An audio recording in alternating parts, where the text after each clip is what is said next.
Fico dice no sentir ningún odio hacia su atacante.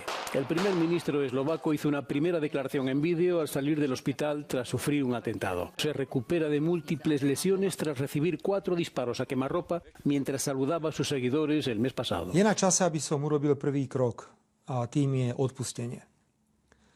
Necítim žiadnu nenávisť voči neznámemu človeku, ktorý ma dostrieľal.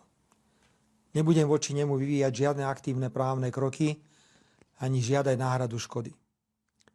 Odpúšťam mu a nech si to, čo učinil a prečo tak učinil, vysporiada on sám vo svojej hlave.